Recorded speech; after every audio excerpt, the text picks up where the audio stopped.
Hello one. Uttar Pradesh की सरकार के द्वारा एक बड़ा फैसला यहाँ पे लिया गया है कि उत्तर प्रदेश में यहाँ पर नए पाठ्यक्रम यानी कि न्यू सिलेबस यहाँ पर जो राष्ट्रीय स्तर पे लागू किया गया है उसे यहाँ पर उत्तर प्रदेश में भी लागू किया जाएगा। आइए यहाँ पर देखते हैं उत्तर प्रदेश सरकार के द्वारा जो निर्णय लिया गया है इसमें कौन कौन से नए पाठ्यक्रम के अनुरूप यहाँ पर क्या दिशा निर्देशन दिए गए हैं और साथ ही राष्ट्रीय पाठ्यक्रम की जो स्थिति है वो यहाँ पर किस तरीके से बदलाव लेकर आया गया है और इससे भारत की शिक्षा व्यवस्था में कितने परिवर्तन यहाँ पर आने की संभावना है और आने वाले जो बच्चे हैं उनके पढ़ाई और कह सकते हैं स्टडी का जो तरीका है वो किसमें बदलाव लेकर आएगा। सबसे पहले देखें यहाँ पर उत्तर प्रदेश सरकार के द्वारा जो डिसीजन लिया गया है कि नई शिक्षा नीति के अंतर्गत उत्तर प्रदेश के स्कूलों में सप्ताह में मात्र 29 घंटे की होगी पढ़ाई और साथ ही साथ इसमें अन्य कई भी बदलाव यहाँ पर किए गए। इन बदलावों में अगर हम देखें तो सबसे पहले ये जो डिसीजन यहाँ पर आपको देख सकते हैं 13 सितंबर 2023 को राज्य सरकार के द्वारा यहाँ पर लिया गया था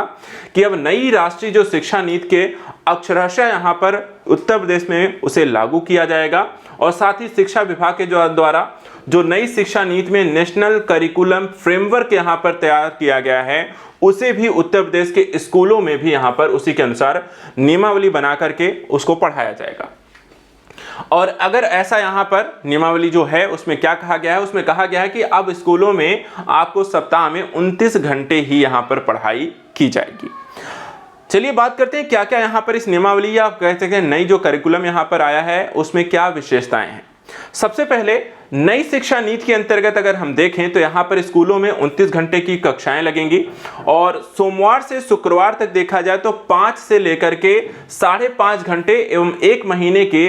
2 शनिवार को 2 से 2.5 घंटे ही यहाँ पर आपको क्लास लगने वाली है। तो सबसे पहली चीज यहाँ पर सोमवार से शुक्रवार देखा जाए तो 5 से 5.5 घंटे पढ़ाएंगे, जबकि शनिवार को यहाँ पर वो भी सिर्फ 2 शनिवार छुट्टी रहेंगी और 2 शनिवार जो क्लास लगेगी उसमें भी 2 से 2.5 घंटे पढ़ाया जाएगा। तो यहाँ पे देख सकते हैं 2 शनिवार का अवकाश रहेगा। साथ ही आम विषयों की कक्षाओं की अधिकतम जो सीमा होगी वो 45 से घटाकर 35 मिनट यहाँ पर कर दी जाएगी और प्रमुख विषयों की कक्षाएं 50 मिनट तक लगेंगी। तो यहाँ पर देखा जाए अलग अलग विषयों की कक्षाओं का जो समय भी है उसमें भी बदलाव लेकर आया गया। इंपॉर्टेंट विषय की जो कक्षाएं 50 मिनट चलेंगी, जो कम इंपॉर्टेंट है या फिर जहां पर इनका सिलेबस आपको छोटा है उनको सिर्फ 35 मिनट की कक्षाएं होंगी। इसी तरीके से प्रदेश में स्कूली कक्षाओं का जो सामान्य समय होगा वो अधिकतम देखा जाए 35 मिनट हो जाएगा और केवल प्रमुख विषय जैसे गणित, हिंदी, व्याकरण, अंग्रेजी, ग्रामर, विज्ञान आदि विषयों से जुड़ी कक्षाओं में 40 से 50 मिनट की यहाँ पर कक्षाएं निर्धारित होंगी। नई राष्ट्रीय शिक्षा नीति के तहत देखा जाए तो एक और बदलाव है कि बच्चों को पढ़ाई के बोझ से यहाँ पर राहत देने का काम इसके माध्यम से किया जाएगा। इसका उद्देश्य है कि साल में अलग अलग तिथियों में कुल 10 दिनों तक बिना बस्ते के आने की छूट रहेगी और बिना बस्ते वाले दिनों बच्चों को यहाँ पर मौखिक और प्रयोगों के माध्यम से पढ़ाया जाएगा। अर्थात कि पढ़ाने का जो तरीका है वो ज्यादा यहाँ पर एक्टिव रहेगा, ज्यादा यहाँ पर आपको देखा जाए तो प्रैक्टिकली एक नॉलेज यहाँ पर देने की कोशिश रहेगी और बहुत ज्यादा पढ़ाई का बोझ यहाँ पर बच्चों पर ना आने पाए उसका यहाँ पर ध्यान रखा जाएगा। तो ये सारी चीजें यहाँ पर उत्तर प्रदेश में लागू की जा रही। थोड़ा सा मैं आपको देखा जाए ये यूपी में जो नियमावली यहाँ पर आपको बात की जा रही है इसी पाठ्यक्रम को और डिटेल से यहाँ पर देखते हैं क्योंकि काफी सारे बदलाव जो हैं वहां पर नई शिक्षा नीति में लेकर आए गए हैं। तो सारे पॉइंट यहां पे समझ लीजिए क्योंकि ये क्वेश्चन आपके एग्जाम में पूछे जा सकते हैं। देखिए जो राष्ट्रीय शिक्षा नीति है ये भी लगातार चर्चा का विषय भी कुछ समय पहले रहा। इसके बारे में आपको थोड़ा सा डिटेल में बता देता हूं जो नया करिकुलम आया उसमें क्या क्या चीजें रखी गई हैं। देखिए इसे यहाँ पे तैयार जो किया गया है राष्ट्रीय शैक्षिक अनुसंधान और प्रशिक्षण परिषद यानी कि एनसीईआरटी के द्वारा राष्ट्रीय पाठ्यक्रम की यहाँ पर रूपरेखा जारी की गई है और जिसे राष्ट्रीय शिक्षा नीति के तहत जो कि 2020 में नियमों के तहत यहाँ पर शिक्षा प्रणाली में सुधार के तहत इसे लाया गया है। इस राष्ट्रीय पाठ्यक्रम की जो रूपरेखा है अगर उसको हम देखें तो इसमें केंद्रीय माध्यमिक शिक्षा बोर्ड यानी कि सीबीएसई के तहत कक्षा 3 से कक्षा 12 तक के विद्यार्थियों के लिए शैक्षिक परिदृश्य को आकार देने के लिए काम किया गया है। इसमें भाषा को सीखने, विषय संरचना, मूल्यांकन रणनीतियां, पर्यावरण शिक्षा इत्यादि में बदलाव लाने का यहाँ पे प्रयास किया गया है। अगर हम बात करें कि क्या क्या विशेषताएं हैं अर्थात एक तरीके से क्या क्या बदलाव लेकर आया गया है नए पाठ्यक्रम में, तो सबसे जो एक इंपॉर्टेंट यहाँ पर पहलू आपको देखने को मिलता है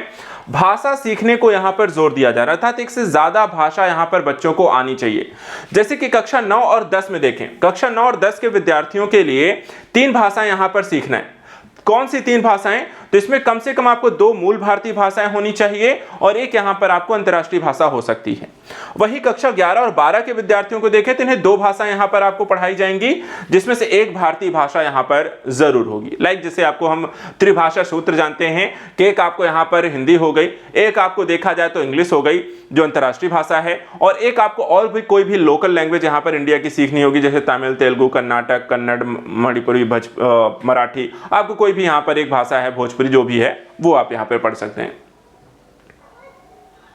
इसके अलावा बोर्ड परीक्षा और उसका मूल्यांकन की जो प्रक्रिया है उसमें भी यहां पर बदलाव लेकर आया गया है, जिसमें कहा गया है कि विद्यार्थियों छात्रों को एक स्कूल वर्ष में कम से कम 2 बार बोर्ड परीक्षा देने की अनुमति होगी। अभी तक हम देखें कक्षा 10 और कक्षा 12 के जैसे बोर्ड परीक्षाएं होती हैं वो साल में 1 बार होती हैं, और उसके कारण बच्चों पर काफी ज्यादा प्रेशर आ जाता है और वहां पर उसको इस चीज को कम करने को लेकर अब साल में 2 बार बोर्ड परीक्षाएं होंगी। साथ ही यहां पर देखा है दी गई परीक्षाओं में केवल सर्वोत्तम स्कोर को ही बरकरार रखा जाएगा, अर्थात कि मान लीजिए आपने यहां पर 2 बार यहां पर बोर्ड एग्जाम दिए हैं, दोनों बोर्ड एग्जाम के स्कोर नहीं माने जाएंगे। जिस एग्जाम में आपने ज्यादा किया, मान लीजिए आपने 6 महीने में 2 बार दिए, पहले 6 महीने में जो आपने दिया वहां पे आपने 500 में 400 के स्कोर किया, अगले में आपने किया यहां पे 500 में हो सकता है 480 का स्कोर कर दिया, तो 480 वाला यहां पे माना जाएगा, था जो अधिकतम रहेगा वो स्कोर आपका माना जाएगा। इसके अलावा एनईपी 2020 के देखे साथ यहां पे संरेखण जो किया गया है, क्या क्या यहां पे समानता रखी, जैसे कि 10वीं के राष्ट्रीय पाठ्यचर्या की जो रूपरेखा है वो एनईपी 2020 के दिशा निर्देशों के अनुसार तैयार किया गया है, या सीबीएसई के तहत ग्रेड 3 से 12 तक नई पाठ्य पुस्तकें इसके लिए यहां पर तैयार की जाएंगी और उसके संदर्भ में एक नई रूपरेखा यहां पर इन पुस्तकों की तैयार की जाएगी। वही कक्षा 3 से 12 तक के पाठ्य पुस्तकों को 21वीं सदी की आवश्यकता के अनुरूप बनाया जाएगा, क्योंकि देखा जाए सिलेबस काफी बदला हुआ है, डिमांड काफी चेंज हुई है, काफी सारे नए परिवर्तन आए हैं, टेक्नोलॉजी बेस्ड डिजिटल इंडिया जैसे यहाँ पे कॉन्सेप्ट काफी डेवलप हुए, तो यहाँ पर नई स्थितियों को ध्यान में रखकर पाठ्यक्रम बनाया जाएगा। इसमें दूरदर्शिता वर्तमान संदर्भ में समन्वय को सुनिश्चित करने पर ध्यान केंद्रित होगा। अनिवार्य एवं वैकल्पिक विषयों को लेकर भी देखा जाए तो इसमें सुझाव रखे गए हैं, जैसे सबसे पहले कक्षा 9 से 12 तक के छात्रों के लिए 5 अनिवार्य विषय होंगे और 1 अतिरिक्त विषय लेने का यहां पर विकल्प रहता था। अब कक्षा 9 और 10 के लिए अनिवार्य विषयों की संख्या 7 रहेगी और कक्षा 11 और 12 के लिए यहां पर आपको देखा जाए तो 6 होंगी। तो यहां पर देखा जाए तो अनिवार्य विषयों की संख्या बढ़ा दी गई है, पहले सिर्फ 5 था, लेकिन अब यहां पर देखा जाए तो 7 और 6 कर दिए गए हैं क्रमशः 9, 10 और 11 और 12 में। वहीं अगर हम वैकल्पिक विषयों की बात करें तो वैकल्पिक विषयों में आप देख सकते हैं, पहले समूह में देखा जाए तो यहां पर आपको कला है, शिक्षा है, शारीरिक शिक्षा है, व्यावसायिक शिक्षा है, इसको यहां पर कला शिक्षा, व्यावसायिक शिक्षा और शारीरिक शिक्षा 3 यहां पर आपको विकल्प होंगे। दूसरे समूह में देखा जाए तो सामाजिक विज्ञान, मानविकी और अंतः विषय जैसे क्षेत्रों को इसमें शामिल किया गया है। तीसरे समूह में विज्ञान, गणित, कंप्यूटेशनल यहां पर सोच को इसमें शामिल किया गया है, तो ये वैकल्पिक विषय होंगे आपको, जिसमें से जैसे कि आपको एक एक विषय जैसे आपने यहां पर चुन लिया है तो वो यहां पर आप चुन सकते हैं, या आपको देखा जाए अगर आपको टोटल 6 विषय चुनने हैं तो 2-2 यहां पे चुन सकते हैं, तो ऐसा ही कुछ है। तो यहां पर देखा जाए जैसे 6 और 7 हैं, तो यहां पर इनमें से कोई भी आप 6 सब्जेक्ट चूज कर सकते हैं कि आपको क्या क्या लेना है।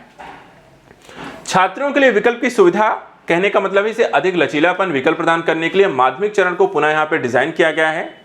शैक्षणिक और व्यावसायिक विषयों की अगर हम यहां पे बात करें, या विज्ञान, सामाजिक विज्ञान, कला, शारीरिक शिक्षा जैसे विषयों में यहां पे कोई बड़ा अंतर यहां पे नहीं रखा गया है। विद्यार्थी अपने स्कूल छोड़ने के प्रमाण पत्र के लिए विषयों को दिलचस्प संयोजन भी यहां पर आपको चुन सकते हैं, अर्थात कहने का मतलब है कि बच्चों को यहां पे पूरी आजादी दी गई है कि एग्जैक्टली वो क्या करना चाहते हैं, क्या पढ़ना चाहते हैं और किस तरीके से इन फ्यूचर यहां पर अपनी चीजों को डिस्क्राइब कर सकते हैं। ऐसा नहीं कि आप मैथ के साथ यहां पे साइंस ही लेंगे, आप मैथ के साथ यहां पे आर्ट भी ले सकते हैं, अर्थात आपको कोई भी विकल्प यहां पे चुनने का अवसर दिया जाएगा। इसके अलावा देखा जाए पर्यावरण शिक्षा और सामाजिक विज्ञान को यहां पर एक इंपॉर्टेंस इसमें दी गई है, जहां पर्यावरण शिक्षा को अगर हम देखें तो इसमें जागरूकता और स्थिरता पर यहां पर आपको ज्यादा जोर दिया गया है। वहीं स्कूली शिक्षा के लिए सभी चरणों में देखा जाए तो पर्यावरण शिक्षा को अनिवार्य कर दिया गया है। वहीं माध्यमिक चरण में देखें तो पर्यावरण शिक्षा के लिए यहाँ पे अलग से अध्ययन क्षेत्र भी यहाँ पे स्थापित किया गया है। ये दिखाता है कि एनवायरनमेंट की नॉलेज यहाँ पर आपको दी जाना काफी इंपॉर्टेंट रखा गया है, क्योंकि बदलते हुए पर्यावरण में यहाँ पर चीजें आपको पता होना चाहिए कि किस तरीके से आपके एनवायरमेंटल चेंज जो होते हैं वो आपको किस तरह से इफेक्ट करेंगे। वहीं अगर हम सामाजिक विज्ञान के पाठ्यक्रम के सामाजिक वितरण को यहाँ पर देखें, जो कक्षा 6 से 8 तक है, यहाँ पे कहा गया है कि कोई भी सामाजिक विज्ञान की जो विषय वस्तु बनाई जाएगी उसमें 20% जो होगा स्थानीयता होगी, स्थानिक चीजें, लाइक अगर यूपी का नॉलेज है तो वहां पे 20% यूपी का होना चाहिए, 30% आपको क्षेत्रीय स्तर की होनी चाहिए, 30% ही यहाँ पे राष्ट्रीय स्तर की होनी चाहिए और 20% यहाँ पर आपको विषय वस्तु आपको जो होनी चाहिए वो वैश्विक स्तर की होनी चाहिए। तो इस तरीके से यहाँ पर राज्य, देश, अंतर्राष्ट्रीय स्तर के यहाँ पर चीजों को मिला करके आपको सामाजिक विज्ञान का यहाँ पर विषय क्षेत्र स्थापित या निर्मित किया जाएगा। तो काफी ज्यादा यहां पर देखा जाए तो एक्टिवली और इंपॉर्टेंटली यहां पर जो चेंज किया जा रहा है उसमें आपको क्रिएटिविटी काफी देखने को मिल रही है और एक संयोजन भी देखने को मिल रहा है और साथ ही साथ राहत भी यहां पर आपको देखने को मिल रही है। राष्ट्रीय भाषा की जो रूपरेखा यहां पर आप देख सकते हैं, ये बनाया क्यों किया था, इसकी क्या यहां पर स्थिति रही है, उसकी इंपॉर्टेंस यहां पर जो होती है, जो 2020 में यहां पर जारी की गई थी, उसको भी यहां पर साथ साथ देख लेते हैं। देखिए, जो एनसीएफ है, इन्होंने नई शिक्षा नीति को यहां पर 2020 में प्रमुख घटकों के रूप में यहां पर लागू किया गया था और इसका उद्देश्य था कि इसमें हम बेहतर, सक्षम और सुनिश्चित यहां पर भविष्य को तैयार कर सकें।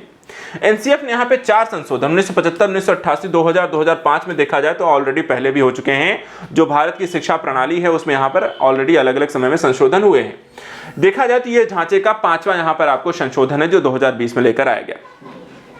इसमें देखा जाए तो राष्ट्रीय पाठ्यचर्या को अगर हम देखें, नेशनल करिकुलम फ्रेमवर्क, तो यहां पर 4 खंड होंगे। स्कूली शिक्षा के लिए यहां पर आपको देखा जाए तो एनसीएफ ऐसी होगा, प्रारंभिक बचपन की देखभाल शिक्षा के लिए एनसीएफ का मूलभूत चरण होगा, शिक्षक शिक्षा के लिए भी यहां पर होगा और प्रौढ़ शिक्षा को भी यहां पर आपको इसमें शामिल किया जाएगा। इसका उद्देश्य क्या है? उद्देश्य यह है कि इसके माध्यम से शिक्षा शास्त्र सहित पाठ्यक्रम में सकारात्मक बदलावों को लाना और 2020 एनईपी 2020 में परिकल्पित भारत की स्कूली शिक्षा की प्रणाली को सकारात्मक रूप से वहां पे बदलाव लाना है। इसके माध्यम से भारत के संविधान के द्वारा परिकल्पित समतामूलक, समावेशी, बहुलवादी समाज को साकार रूप से अपनाने और उच्चतम गुणवत्ता वाली शिक्षा को यहाँ पे प्रदान करना है। तो इस तरीके से ये उत्तर प्रदेश में राष्ट्रीय जो पाठ्यक्रम जो रूपरेखा को निर्धारित किया जाएगा उसकी सभी विषय वस्तुओं को हमने इन डिटेल देख लिया है। नेक्स्ट वीडियो में कैसे और ऐसी इंपॉर्टेंट करंट अफेयर्स को टॉपिक को लेकर डिस्कस करेंगे। आज के लिए इतना ही। Thank you so much and good luck.